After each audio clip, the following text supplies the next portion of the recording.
Ladies and gentlemen, well, it's 1 o'clock, and for some of you who know me in the room, you know that I normally start on time and end on time, so we're going to try to do that. The microphone does not project, but they tell me we have to hold it, so we're all going to play Bob Barker on The Price is Right and just pass it around when we visit. But just a short introduction. I am Shelley Swain. I'm the superintendent at Stockton Schools. I also get to play the role of high school principal, which is probably my favorite role ever, accepting the title of teacher. And so these fabulous people are part of our BLT, or Building Leadership Team, in our Mercury project. That's the Deke Slayton project. And originally I was going to tell them, hey, everybody stand up, introduce yourself, say something interesting and cool about yourself, and then they all reminded me that I'm the only orange one in the group. So I'm just going to tell you something interesting about Stockton as a whole. Truly, we have probably the 37 most amazing certified teachers and principals that I could ever imagine. And those 37 people are the reason we stand in front of you as a representation of that. And so what you take away from us today is a true representation of the leadership of a small district where a culture of change has taken over. Good afternoon, I'm Stacy Green, and I'm the pre-K through 8 elementary principal, and I'm also going to speak on behalf of two of our building team members who couldn't be here today. We have one home with the flu, who's our high school FACS teacher, and another member of our team who stayed behind to run our Scholars Bowl event today. Hello, I'm Lee Lindsay. I teach in high school. Interesting fact, I'm one of those strange ducks that I teach both English and math in the high school. Never gets to retire. I'm Andrea Graham, and I'm the kindergarten teacher in Stockton. I'm Lindsay Johnson, 4th and 5th math and K through 8 counselor. So, how did we begin? How did we begin?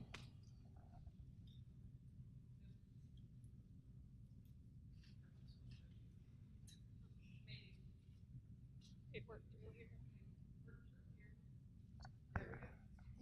Oh, wow. Why can't the video be launched? We launched it earlier. Sorry.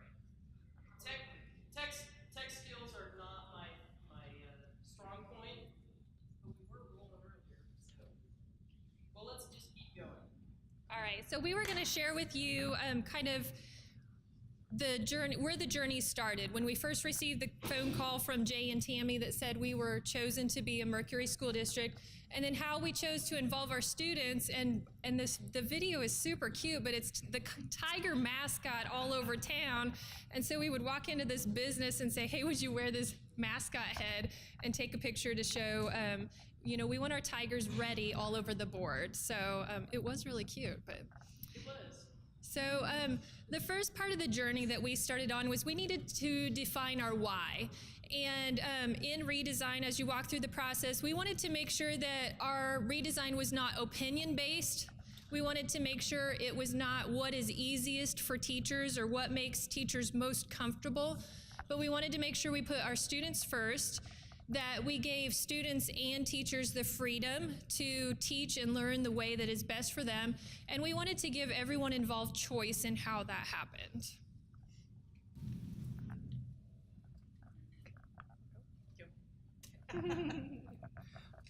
Our vision turned out to be Tiger Ready, and we went through several days between this group of brainstorming different ideas, came up with all kinds of different words. This is kind of the whiteboard in our brainstorming room that we looked at every aspect of that why. In my opinion, the why is what drives your entire program. And ours, we came up with what we called Tiger Ready. Our mascots are the tigers, and we felt that fit us accordingly.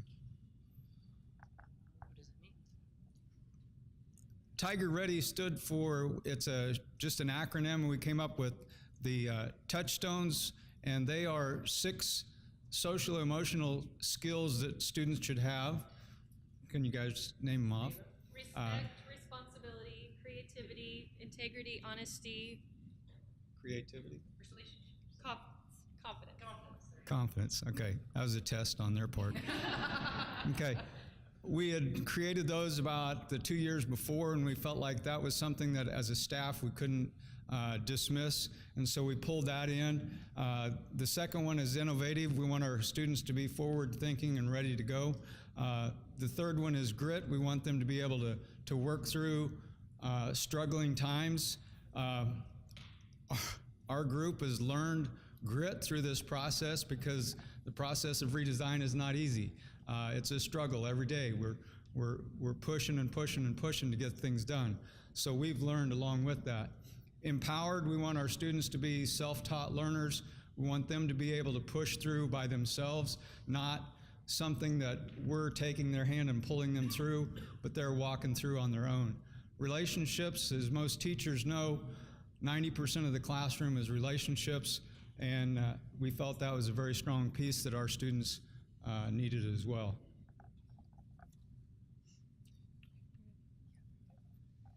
So from our vision, we needed to start turning that into a measurable goal. And we started talking about what are the areas that we most want to impact for our kids to be Tiger ready.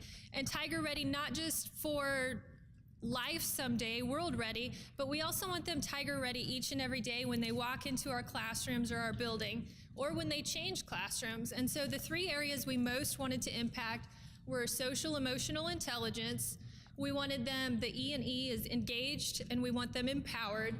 And then thinkers, learners, and doers stands for what can we change about the structure of our academic day to really meet their needs. We want to make sure they're collaborating and communicating with each other. We want to work on problem-solving skills.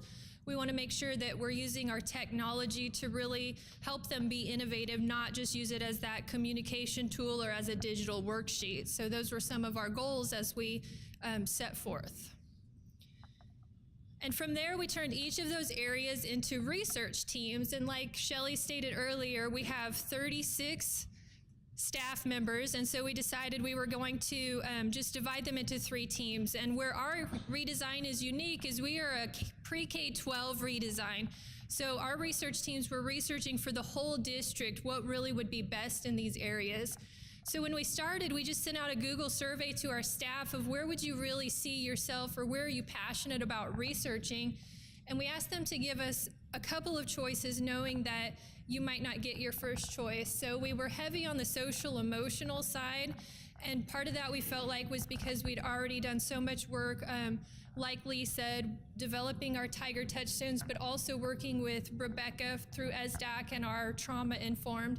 So we know that we knew our district was already invested in that, and it was an area we were comfortable, so we kind of had to push some of our staff into areas that they weren't as comfortable. So a question that we get a lot is, where did you find your resources? And Twitter has been amazing for that.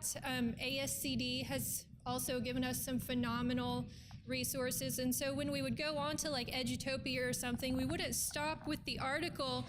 We would really go back to where did their research come from, and also we made connections with schools all over the nation just by reaching out to maybe whoever that article was about or who had written that article, and they are so willing to share any of their data, any of their resources, and kind of walk you through the same process their district has been through.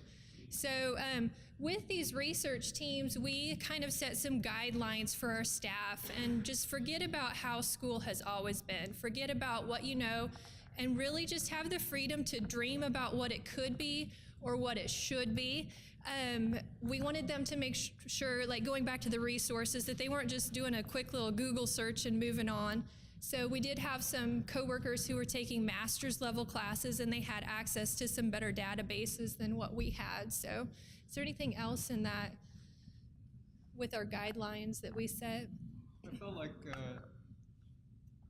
we needed to make sure that we got all of our staff involved. At the beginning, the vote to go redesign or not was a little over 80%, which that's where it needed to be. But you also had 15% probably that were iffy. You probably had 15% of the 80 that only reason they said yes was because their peer said yes.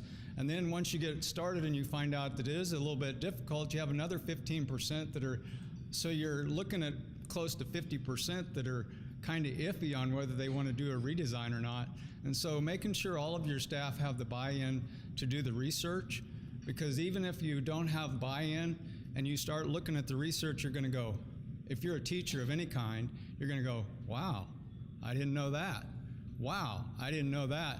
And so getting all of your teachers to look at that research, I felt like was one of the most important pieces. It also goes back to your why. Our why was, what impact is it going to have on your students? And so we were looking for research that I felt like impacted the students the most, and that's where we came up with our 3 categories. As we started our research groups, like I said, we kind of had some guidelines, kind of back to that brainstorming page that we showed you, but we didn't take away from the other ideas that were there too. As people started to research, it wasn't easy. The first few meetings were almost wanted to pull your hair out a few times, because, you know, we sat in as a BLT team and had an idea, but you got them in there and you had to really work with them, and they brought up good questions that you would bring back to the team. And, you know, we'd regroup several times before you kind of had the right path to go. But like once we got started, I was on the engaged and empowered. You started noticing that research would start overlapping between the 3 groups, and that, you know, that kind of gave you, hey, this is the direction that we definitely want to go, and these are areas, no, we're not going to tackle right now. So it's pretty cool how that came together. When we first started this, we were meeting before school, after school. Our staff has put in an insane amount of just volunteer hours.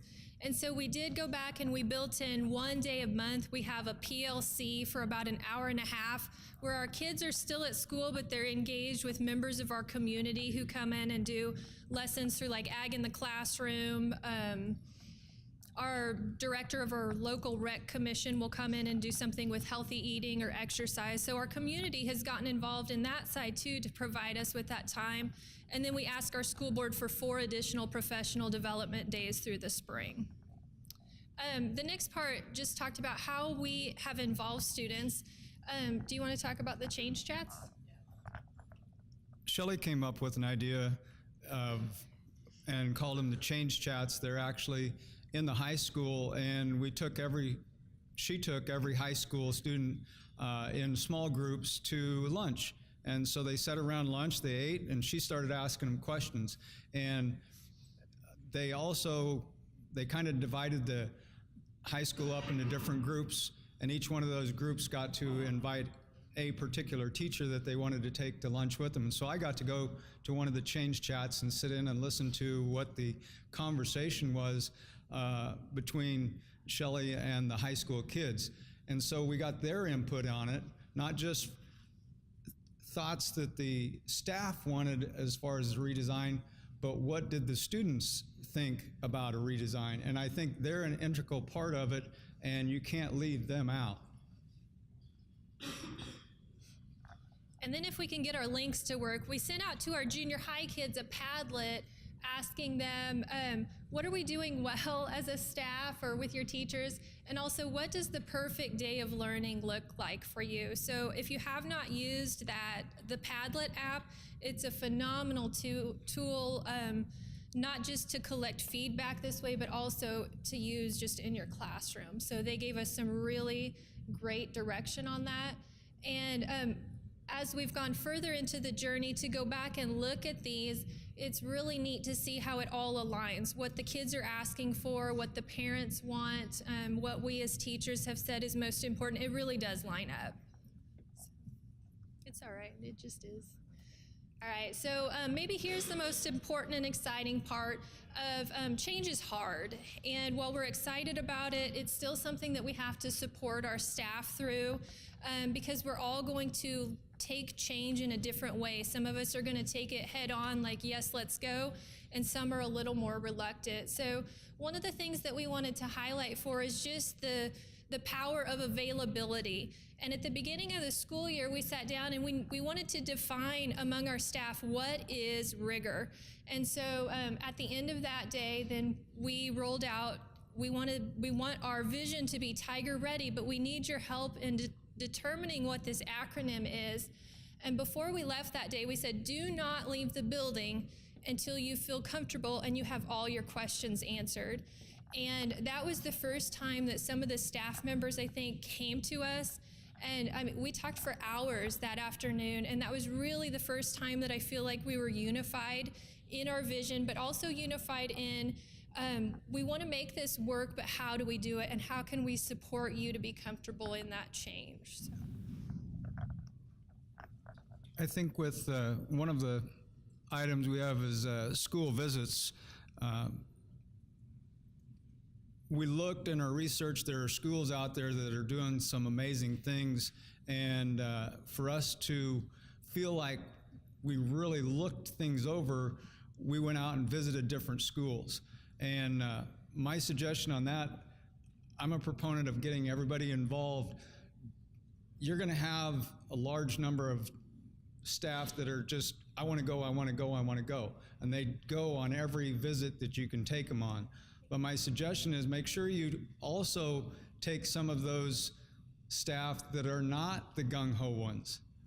Okay? They're going to learn in the research, but also when you take them to those schools that are amazing schools doing amazing things, they have another chance to get their eyes open. And every time you can include those and they get more and more buy-in, then the group as a whole just moves forward that much easier. We ready for pilot? Two of the things that we've had to bring each other back to time and time again is we've heard Jay say countless times, trust the process. And so there are parts of it that we get to that step and we go, what?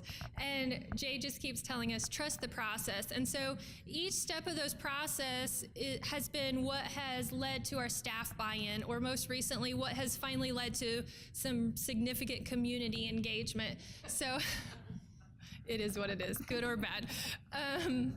But also that the journey that we're going down is just as important, if not more important, than the final product. I know that, I think I could speak for all of our staff in saying we are far better educators now than we were in August, because we have spent so much time looking at what it takes to really be good educators. So as we jump into supporting the community, at the top, you see a picture of, we brought our local Chamber of Commerce businesses in to share with them why we're redesigning, what redesign is, and just to get some of their feedback on what they see or how they would like to be involved in the school.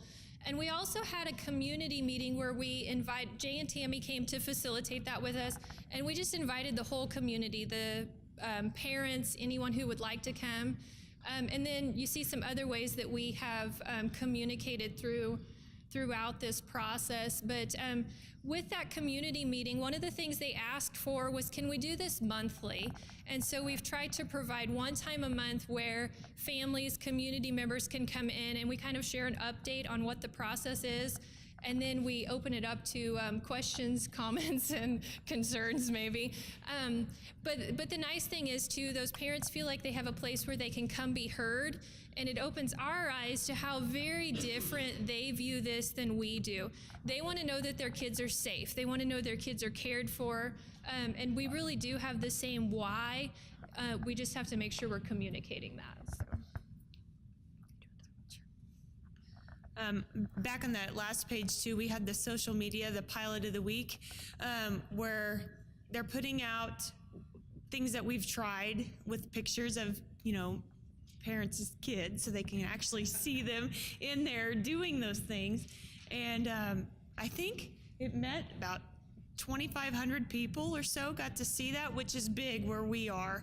So that reached a large audience, and that we just started here within the last couple weeks, and we have a plan to keep going with that and put things out twice a week or so for the next several weeks, all the way through April anyways. We can't reiterate the fact that communication with your parents is huge. They're probably one of the biggest groups that you have to have buy-in by them. My thought is you'll have a majority of them that are well educated. They look at what we've done, the research that we've done, and they're going to say, yeah, that's cool. Let's go with this redesign. But they don't talk very loud. But the ones that are going to talk loud are the ones that don't like it. And those are the ones that come to the community meetings that we've had the conversations with. But once you get them to the community meeting and you sit down with them and you have that conversation about this is why, this is how it's going to work, then most of the time, then they're like, okay, I understand. I can deal with that. But the communication piece is huge. Don't skimp on how you try to communicate over and over and over. And you might think you're doing the best job over here, but you're missing a large chunk over here. So make sure it's communicating any and every different way that you can with the parents. As we started piloting, we created a public scoreboard that shared just a little bit of the research behind why we chose the pilots we chose, and just our baseline data for where students were. So on the right there, you see some zones of regulation data from our grade school pilot, and that was just asking students to name their feelings or emotions. So part of our pilots, we will do beginning and ending data. Part of them, we're doing mid-pilot data, and it all just depended on some of the growth we saw. Like with our little people naming their emotions, we needed to give them more time to show that growth. So, but this has been a huge tool for our community to see. They don't need a whole lot of research, but they need to see that what you're doing is research-based. They need to see a little bit, we've included photos. They want to see their kids engaged in it. And so anytime you can put the kids in front of the camera or the kids reflecting via video, the parents respond really well to that. So the final few slides here that we're going to share with you just highlight a few of our pilots that we're doing. And a lot of our pilots we're doing district-wide. All Sides is more of a debate kind of pilot that's happening in the high school, where they look at controversial issues from different viewpoints and learn to work that out within their community groups. Here, I guess we're going backwards to teacher action plans, but so just some examples of collaborating within grade levels, but also, grade school, high school groups collaborating together. And part of that is just to get ready for project-based learning, because we have not yet received training on that, and we feel strongly about getting our staff high-quality professional development before they jump into it. But we also know that collaboration is not easy for our kids, so we wanted to pre-build some of those skills. On our internships, we have done internships in the past with seniors, and almost to the point of, okay, this kid wants to get out of the afternoon of school, so he's going to find a job and go work. He might even be able to make a couple of bucks off of it. We want to redesign that, and it's more towards a path that the student wants to take. And so we're going to incorporate our internships into a culminating piece junior, senior year, that they can go out, they can get that job, they can shadow somebody, but it's based off of what they have already explored from as early as 6th grade, 7th grade, 8th grade, up through their high school years, to give them the vision that this is the direction that I want to go. Whether it's college, whether it's career, however they want to weave that in there, the internship will be something that makes a learning stretch for them, that they have to show learning through that process. It's not just go out, hang out with my mechanic for the rest of the afternoon. It's, what am I learning there? Why am I learning? How am I going to use that in the next phase of my life? So that internship has taken on a different meaning for us as we look at that piece.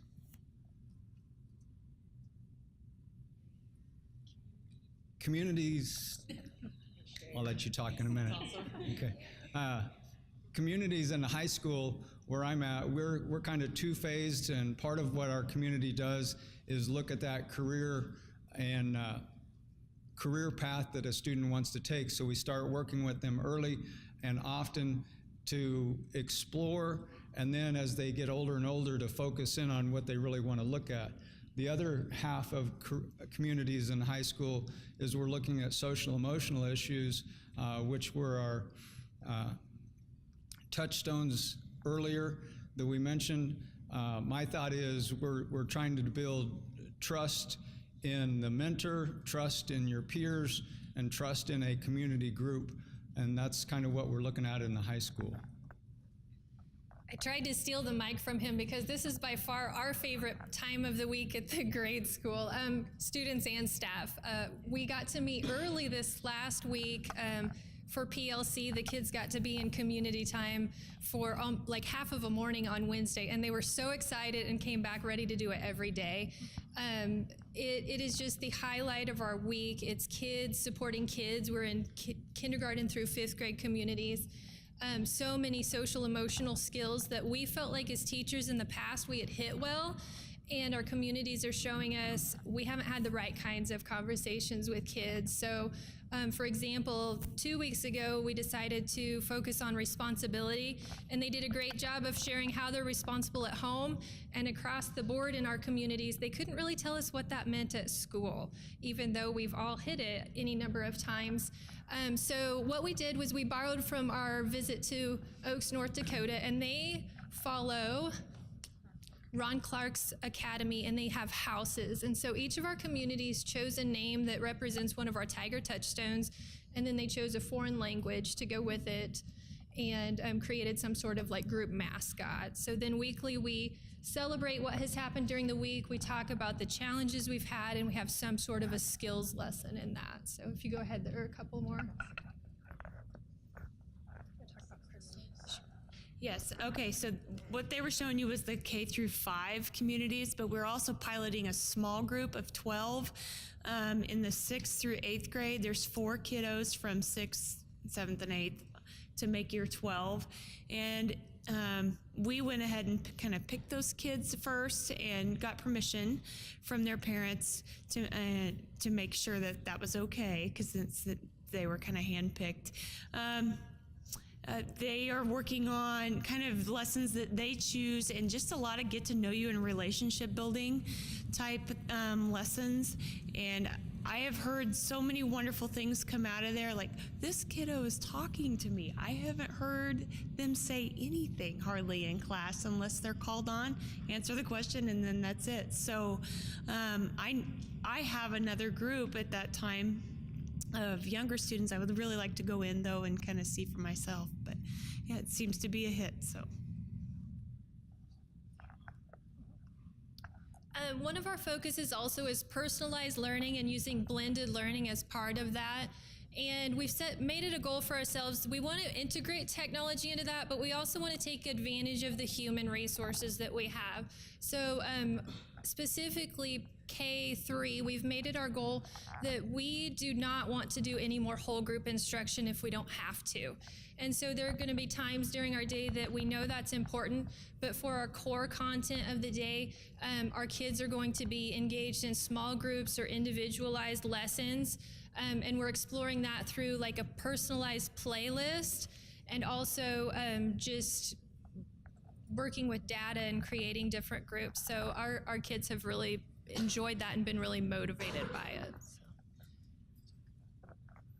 In the high school, our personalized learning is looking at individual pathways where a student looks at what classes they need to get to where they want to get to. I think we're incorporating standards-based grading, which again is part of that personalized learning, that you're going to meet this standard before you move on. And so it's not a group trying to get somewhere, it's you're looking at what am I doing personally as I move through my high school career. Civic engagement we felt like was a huge piece, and she already mentioned that. They know what they do at home, they know what they do with themselves, but how does that create and interact with in the school system as well as outside of the school system. And so we're working that civic engagement piece in as well. They mentioned earlier in their communities, part of what they do is have outside community members come in and work with some of the younger ones, which they felt like has really opened up that civic engagement piece as well.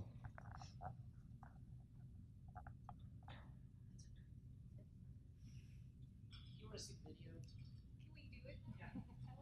Shannon saved this on video. Your hotspots. While she pulls that video up, the thing that we most wanted to reiterate to you is this has been a phenomenal journey. We are so thankful that we are where we are in the journey. We're very glad that we're on the journey. And what we want to tell you is don't hesitate to take that on. Just make sure you have a system of support, be it other teachers, be it other school districts. Reach out and ask for help. And make sure you go through the whole process. Don't just look at what other districts are doing and say, hey, I like that idea, but really go through the redesign process of stepping into the research and knowing for yourself what's right for you and your community. And we'll show you this video, and then we'll kind of open it up for some questions and answers. So you guys can pick our brains a little bit. And then also know that our presentation will be on our website at USD271.com.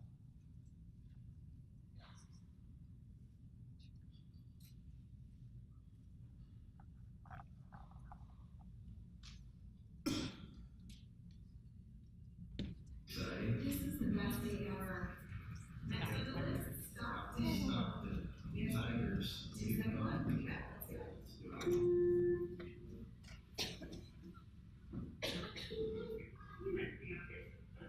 Hi, Leslie. This is Tammy Mitchell from the Kansas State Department of Education. Is Shelby swaying in? Okay.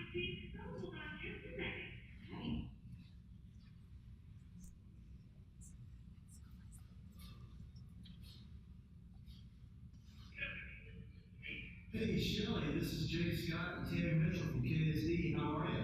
Awesome. How are you guys today? We're just kind of one of those lukewarm days. We're just kind of hanging out. But we do have a question for you, if you got time. I have all the time in the world for you guys. Okay, here we go. Are you ready to go to the moon? Oh my God! You picked this for one of the Mercury schools. I could not pick you. Oh, I don't even have to say yes. Of course we want to go to the moon. Oh my God, that's amazing. Well, after we read through your application, we had 29 different applications come in from across the state, and to be picked as one of the 7 Mercury schools is an honor at the highest level. So, That's so awesome.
All right, what questions can we answer for you? We're going to get time for that. Yes. How often do you meet the BLT? How often do you meet staff? And how do you communicate between the two groups? Yes, absolutely. Our BLT meets about once every 10 days. Being a small district, everyone wears so many hats, and so we have to balance coaching responsibilities and families and everything. So we try to meet about once every 10 days. We've tried really hard to set meeting norms where we begin and end at a certain time, but there are times that we meet for hours because there's no way to get the work done otherwise. And then in between those 10 days, Jay and Tammy come out from the state and help us for about 2 to 3 hours on those opposite weeks. So we end up meeting about weekly. Our research groups have met weekly from November through the end of January, middle of February, with also 1 day a month of extended time to collaborate. And I feel like a lot of how we've communicated has been just making sure we make that face-to-face communication because it can't be confused. So we have also used Google Classroom, but it kind of got misconstrued as you're the teachers and we're the students. So we would encourage you, if you do that, use Google Communities instead, where it can kind of be transparent and they can feel like a member of it rather than a student in the classroom. So we have used Google Classroom, but those face-to-face conversations really are the best because then it can be a response, a question, and you can really reassure them rather than having them go down the hall to somebody else who may not be able to answer their questions. Yeah, absolutely.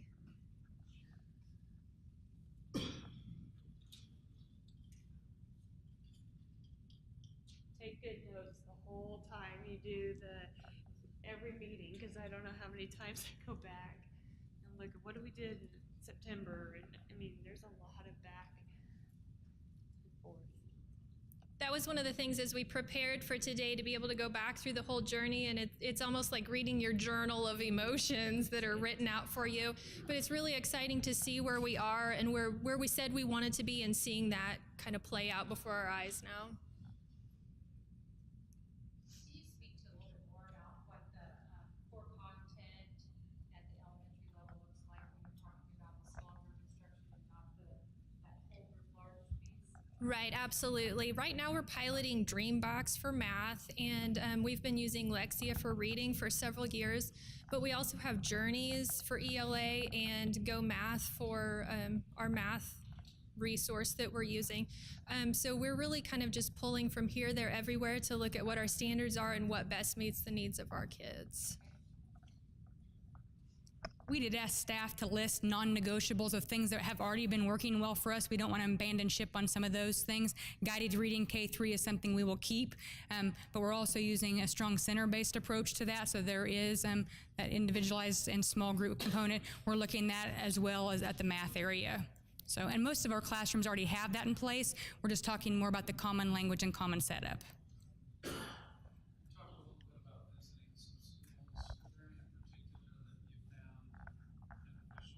Right, at the elementary level, we visited Epic Elementary in Liberty, Missouri. It is a phenomenal building to go visit, but there is a year-long wait list to get in. But if you go to their website, and you can pull up their Twitter feeds of their various teachers, and you can follow a lot of what they're doing through that. But that was a very beneficial visit. And at the secondary level, we did a lot of research specifically with flex mod scheduling, and we went to Oaks, North Dakota over Christmas break. There was a team of 7 of us that went and looked at that. The reason we chose Oaks, North Dakota instead of Omaha is because a high school of 2,000 students doesn't translate very well to a high school of 100. Oaks, North Dakota has 400 students, K through 12, very similar to ours. They do a 7-12 flex mod schedule with social emotional basis and things like that. Many of the things that we really like in our pilots, we saw up there as well.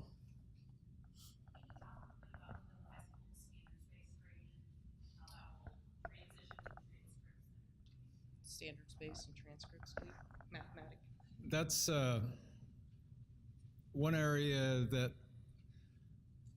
I personally questioned Jay and Tammy right off the bat. I said, so how does this translate if we go with a new redesign? What is a college going to be able to look at? And at this point in time, we've basically looked at standards grace, and there's enough visuals out there that you can look at that have those translations between standards-based and what grades are. And so we haven't come right down to adopting one or the other as we haven't made a choice as to which one we're going to go with, but that's what we're looking at is a translation. So, and that was one of the first big questions at one of our community meetings. Was one of the parents said, I have a kid that's a junior in high school. You start changing things up, is he going to be able to make that next step to the next level? And we, by all means, wanted to guarantee that he was not going to struggle in that. He was not going to struggle getting into the next level. And so that's what we're working on, is how do we make that translation between those? But there are models out there that have that. The other piece of that is really shifting your thinking from how we teach. What we've normally done at the secondary level is we've taught content. And now we're looking at shifting from the content focus to the cognitive skills focus, and looking at really understanding what you learn, not just that it's learned. And that's really a big focus for us in creating the standards rubrics that we can use K through 12, so that there is a knowledge base for our students and our parents and our community to know that, okay, well, if I'm getting a 3.5 on this rubric, that means I'm doing pretty good. I've got a lot of learning done, or a lot of learning left to do.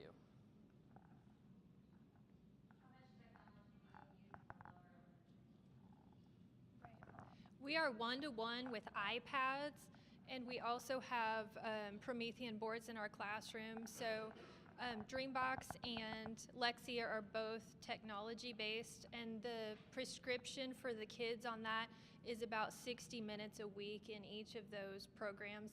And then we've tried really hard to look at ways that we can be innovative with those, and so there are some really neat apps that we use, but we do try to respect that technology does need to be limited for our little people.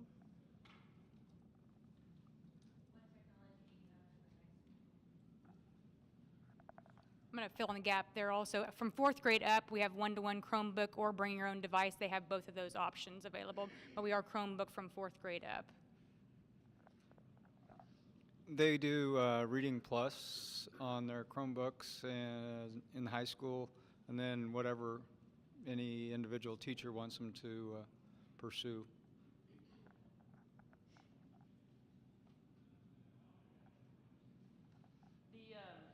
The document you see on your screen here is the Padlet that we put out.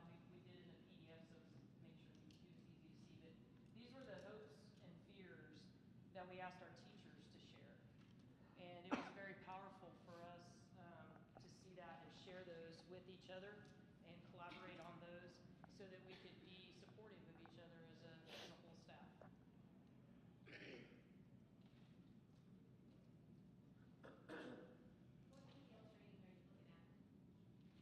PBL training? PBL training, we're going to have access to the Buck Institute later this year in May. That is something that USA set up for the Mercury schools in particular, because PBL is a cornerstone of the redesign process. So 10 of our teachers are going to be attending the Buck Institute for projects-based learning. And from there, we're reaching out and looking at the pre-K through 3 versions with Buck as well. That's really the baseline, because in all of our research, what we found is they're the best. They're also really expensive. Just saying. Yeah. Can you talk about your timeline? I don't know if I'm just confused on this, but you have a year of planning, a year of piloting, and then launch? Because on KSDE, it's like got a countdown to Mercury 7 launch. Shelley, grab that. What's that? That in your face. Oh, sorry. The timeline is actually, we had a year of planning and piloting this year. We launch in August. Everything we're doing right now is going to be full scale, full blown. We're rolling in August of 2018. So our timeline was, we started August 8th at the state board meeting, and on basically August 8th next year, we've got a completely redesigned system with the support of KSDE.